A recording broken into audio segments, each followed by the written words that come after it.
तो खबरों में आगे और बात राजनीति की। झारखंड विधानसभा के मानसून सत्र के 5वें दिन भी हंगामा होने के पूरे आसार हैं। आज झारखंड प्रतियोगी परीक्षा अधिनियम 2023 के बिल के विरोध में जबरदस्त हंगामे के आसार हैं। विपक्ष का यह आरोप है कि बिल की आड़ में घोर भ्रष्टाचार की तैयारियां हैं। जानकारी आपको दे दें कि नियुक्ति परीक्षाओं में धांधली और कदाचार को जड़ से खत्म करने से संबंधित विधेयक 2023 सदन के पटल पर आएगा, लेकिन इससे पहले ही इस पर हंगामा बरपा हुआ है। विपक्ष आरोप यह लगा रहा है कि इस बिल से भ्रष्टाचार को बढ़ावा मिलेगा, ना कि सिर्फ रोकथाम होगी। लेकिन और विपक्ष का यह भी कहना है कि इसमें नियुक्ति प्रक्रिया, नियमावली या फिर उससे संबंधित लोगों पर सवाल उठाना भी मुश्किल हो जाएगा। यहां तक कि इसकी मीडिया रिपोर्टिंग भी नहीं हो पाएगी और अब इस मुद्दे पर बयानबाजी तेज हो चुकी है।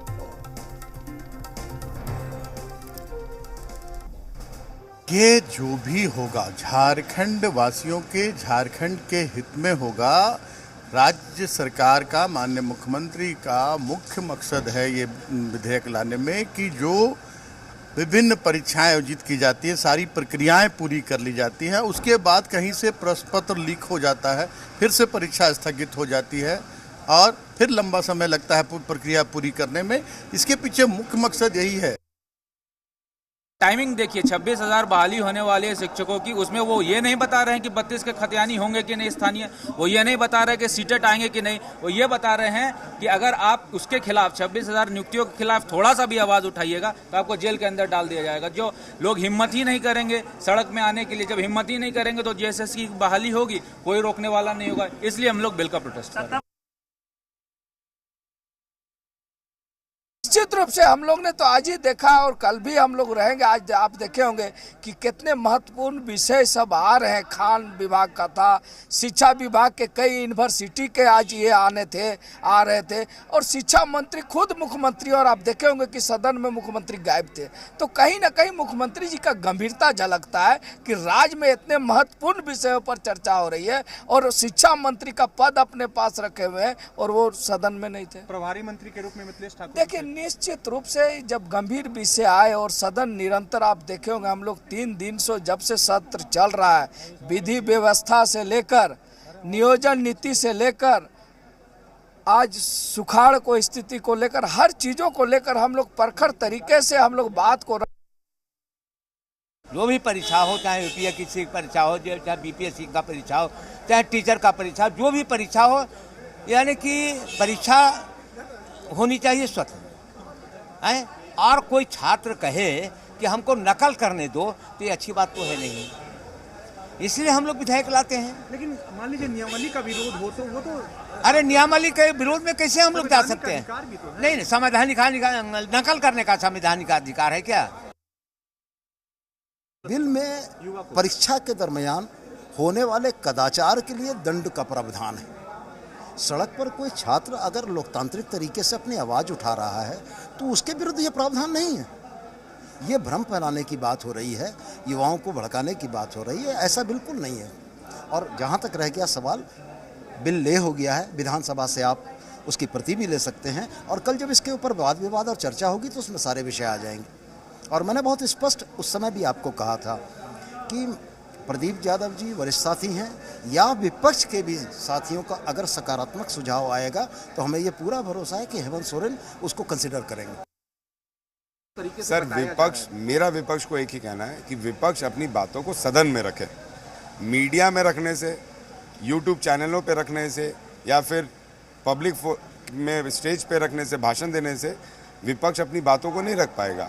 प्रबल समिति को भेजने के लिए आज कितने सदस्यों ने डाला पत्र, लेकिन बताइए पत्र डालना ही उनका काम है कि उस पर चर्चा करना भी काम है? आज चंद्रवंशी जी चले गए, सरजू राय जी चले गए, बैठे ही नहीं प्रबल समिति पे चर्चा करने के लिए। तो चर्चा करेंगे तब तो सरकार को भी पता चलेगा खामियां क्या है। कम से कम बढ़िया से पढ़ के, समझ के, सोच विचार के उसका दूरदर्शी क्या असर होने वाला, ऐसा देख के नियमावली बनाया जाता है। आपको हम बता दें कि जब हम शिक्षा मंत्री थे उस समय हम लोगों ने 10 से 12 नियमावली बनाया था। सारे नियमावली सही हुए, एक भी कहीं भी पेच में नहीं फंसा। लेकिन आज हम आपको विश्वास दिलाते हैं कि जिस प्रकार नियमावली ये सरकार ला रही है, इस नियमावली से जैसे ही युवा आवाज बुलंद करेंगे, अपनी आवाज उठाएंगे, क्वेश्चन करेंगे, सीधे उनको जेल भेज दिया जाएगा। कानून से ये दिखता है कि वो सब के सब ये बेच डालेंगे भ्रष्ट अफसर मिल करके, क्योंकि पिछले दिनों जो 26,000 की भी जो वैकेंसी बना है उस वैकेंसी को बेचने की ये तैयारी है ताकि उसका कोई विरोध नहीं करे, इसलिए इस बिल को लाया गया है। भारतीय जनता पार्टी इस बिल का सदन में भी विरोध करेगी और सड़क पर भी विरोध करेगी, पुरजोर विरोध करेगी। बहुत बहुत धन्यवाद। सर, एक तरह का काला कानून है आपको। अरे काला कानून है तभी तो विरोध कर रहे हैं भाई। मैंने तो आपको बताया, इतना बैकग्राउंड आपको बताया कि किस प्रकार से इस सरकार में ये गड़बड़ी होते रही है। अब उस गड़बड़ी के विरोध में छात्र आवाज उठाते रहे, तो आवाज को ही ऐसा दबा दिया जाए ताकि फिर आवाज उठे नहीं। और वहीं हमारे सहयोगी विधानसभा परिसर से कामरान भी हमारे साथ जुड़े हुए हैं लाइव। कामरान, लगता है आज को जनता के मुद्दे पटल पर रखे जा सकेंगे? बिल्कुल, झारखंड विधानसभा के मानसून सत्र का आज 5वां दिन है। लगातार हंगामे की भीड़ चढ़ा था सदन की कार्रवाई हंगामे के दौरान चलती रही थी, लेकिन आज सदन के अंदर किस तरीके की तस्वीर रहेगी उसका एक ट्रेलर हम दिखाने की कोशिश कर रहे हैं सदन के बाहर से, जहां पर बीजेपी के विधायक विभिन्न मुद्दों को लेकर धरने पर बैठ चुके हैं और लगातार नारेबाजी भी की जा रही है। वहीं इनमें से सबसे अहम जो मुद्दा है, इरफान अंसारी ने जिस तरीके से सदन की कार्रवाई के दौरान बाबूलाल मरांडी को घेरते हुए जो बयान दिया था, उस मामले को लेकर सीधे तौर पर इनका कहना है कि जो कांग्रेस है वो आदिवासी विरोधी है और इसी को लेकर यहाँ पर जो है वो लगातार प्रदर्शन करते हुए भी नजर आ रहे हैं। कुछ जो विधायक हैं जो धरने पर बैठे हैं उनसे भी बात कर जानने की कोशिश करते हैं। विशेष करके बाबूलाल मरांडी जी को के आड़ में ये बहुत ही दुखद है और इसके लिए कांग्रेस पार्टी के राष्ट्रीय अध्यक्ष मल्लिकार्जुन खड़गे को चाहिए कि अविलंब कांग्रेस से उसे बाहर का रास्ता दिखाए और इरफान अंसारी को माफी मांगना चाहिए सार्वजनिक रूप से। इरफान अंसारी ये जोकर है, वो इरफान अंसारी जोकर है और इस तरह की उलूल जुलूल हरकत करके हमेशा खबरों में रहना चाहते हैं। ये कांग्रेस को सोचना चाहिए।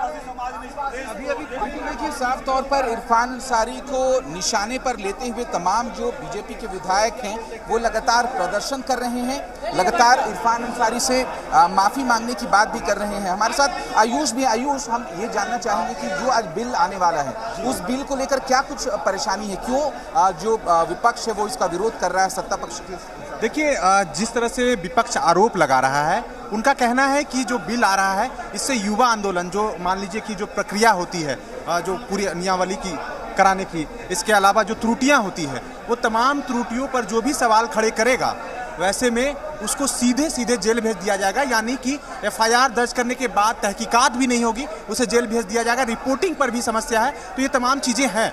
तो आप भी देख रहे होंगे झारखंड में एक बड़ा युवा आंदोलन चल रहा है, एग्जाम को लेकर लगातार युवा सड़कों पर हैं।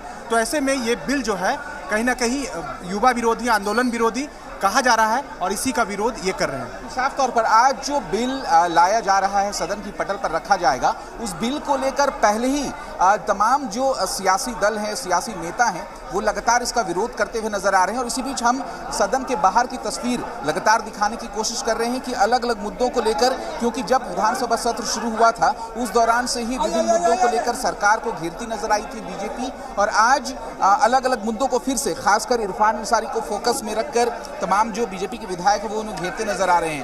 दादा, फिर से आज इरफान अंसारी के मुद्दे पर आप लोगों ने इरफान अंसारी का मुद्दा उठाया है, लेकिन इरफान अंसारी का सीधे तौर पर ये कहना है कि जो आदिवासियों के सिर पर जो पेशाब किया जाता है वैसी पार्टियां हमें पटक के मारेगा, लटपट बोलेगा तो समझेगा ना, कह दीजिएगा।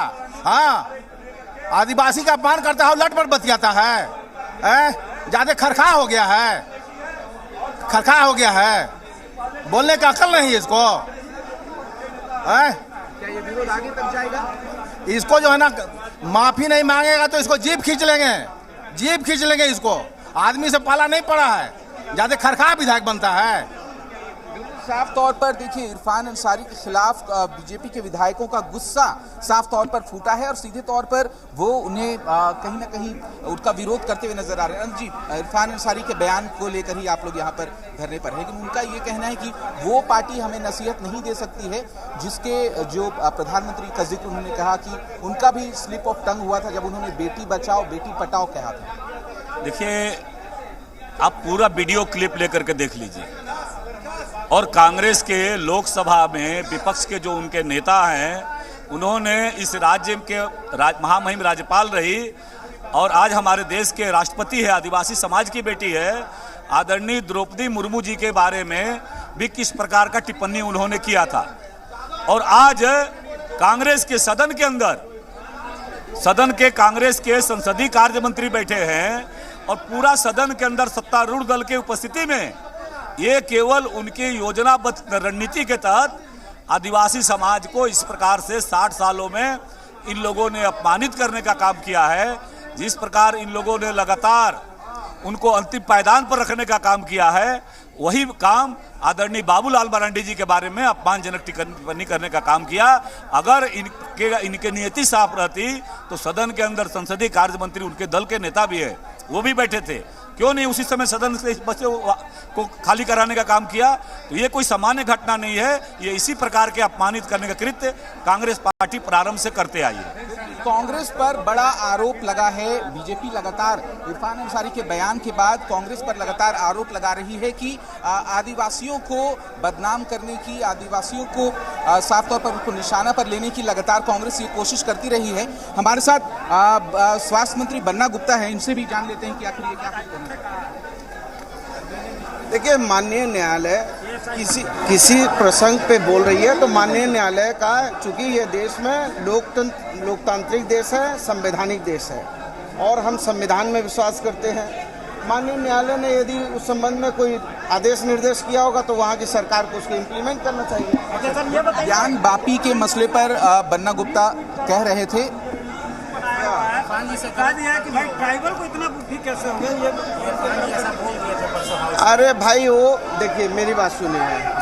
अब किसी ने क्या कहा मैं नहीं जानता, लेकिन जो लोग के पेट में दर्द हो रहा है उन लोगों को, भाजपाई को पूछिए कि जो मणिपुर में आदिवासी बहनों को निवस्त्र करके घुमाया गया, बलात्कार किया, हत्या किया, और ये लोगों के आंख में आंसू है कि नहीं है, शर्म है कि नहीं है?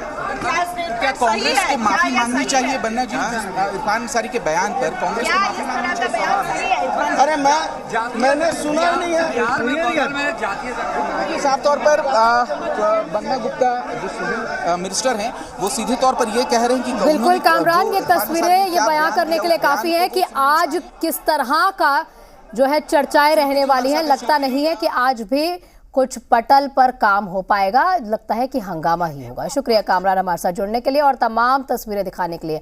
इसी के साथ खबर झारखंड में फिलहाल इतना ही।